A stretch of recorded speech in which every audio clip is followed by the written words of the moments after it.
Здраво, дички. Еден мал краток апдейт со видеото што доцни, односно ни го објавив во понеделникот, Иван е денеска во среда. Би сакала само да ви дадам еден краток апдейт на тоа како изгледаат нашите денови. Сега, неколку недели пред Зара да наполни 18 месеци, значи набрзо во ноември ќе го одбележиме овој бенчмарк, да кажам, од година и пол. Посведочивме неколку промени кои што се поврзани токму со овој мајлстоун, значи веќе менјаме бројчење на чевли, сменивме уште едно бројче на облека, Зара ја зборува, оди, сака да биде самостојна, пробува да јаде сама, пробува да прави практично се сама. Многу брзо се фрустрира кога нештата не може да ги ракува соодветно, но она што е најинтересно е што вежбаме да викне возрастен за помош кога нешто баш не оди од рака. Па така слушаме само мама дојди, такви работи.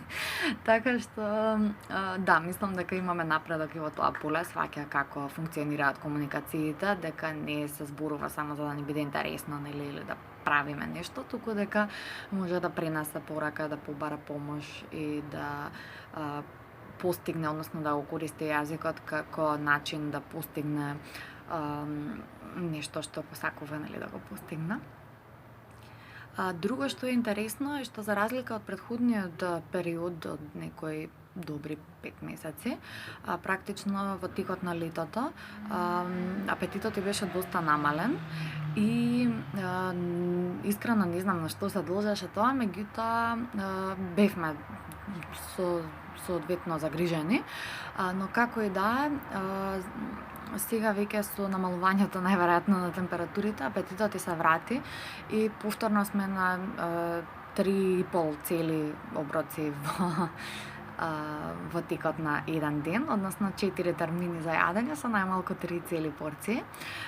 Се вративме на пробување нови вкусови и многу сум задоволна од тоа што ми ги прифаќа вкусовите на домашните манџи, секој пат приготвени со малку помалку зачини пикантерии од што ние би ценеле, но во секој случај мислам дека ова е добар знак. Па така некои од омилените јадења која ќе прашаме што и се јаде и се ориз со спанак или качамак со путер и такви работи. Набрзо би требало да ја започнеме авантурата наречена градинка. Си уште не е запишана во градинка заради одложувањето на задолжителната вакцина. Зара наполни една година во средината на мај и практично кога беше 13 месеци добивме словот од лекар да не ставаме вакцини воопшто во летниот период. А кога веќе беше 14 месеци и температурите беа доволно соодветни, нели, за да продолжиме со вакцинирање, имаше една друга ревакцина на распоредот и така испадна и оваа вакцина да одложиме практично скоро до возраст од 18 месеци, така што да, во ноември би требало покрај вакцинирањето да се случи и уште еден голем ден за Неза, односно проводување во градинка, се надевам.